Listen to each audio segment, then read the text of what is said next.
Mana bu kadrni qarang. Mark Zuckerberg, ya'ni Facebook, Instagram va umumiy Meta'ni asoschilaridan bittasi o'ynayapti, ashula aytyapti, o'zini emotsiyalarini ko'rsatyapti, o'zini boshqa tomonlama namoyish qilyapti. Mana keyingi rasmda bo'lsa Adam Mosseri'ni ko'rishimiz mumkin.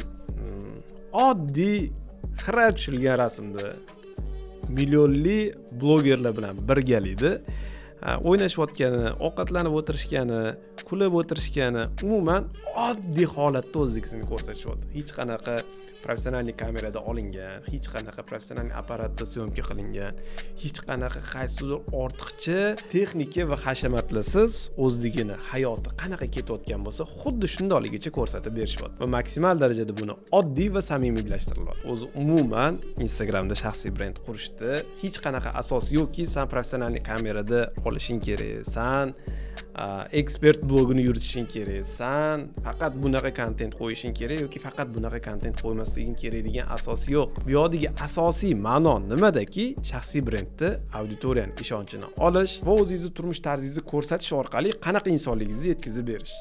Buni qiyinlashtirib, hammasini sложныйлashtirib, ichida mexanizmni ko'paytirib yuborayotgan aslida bizamiz. Bundan maksimal sodda, maksimal oddiy va asosiy ma'nodan uzoqlashmagan holda shaxsiy brendimizni qurishimiz menimcha eng to'g'risi deb o'ylayman. Agar siz men o'zimni blogimni yuritishimga professional kameralar, professional texnika, montajyorlar hammasini endi odasi kerak deb o'ylayotgan bo'lsangiz, mana Instagramma egalarini profili sizga namuna sifatida ishlashi mumkin. Bu videoni shaxsiy brendini quraman deb yurgan yaqinlarga yuborib qo'yinglar, foydali bo'ladi.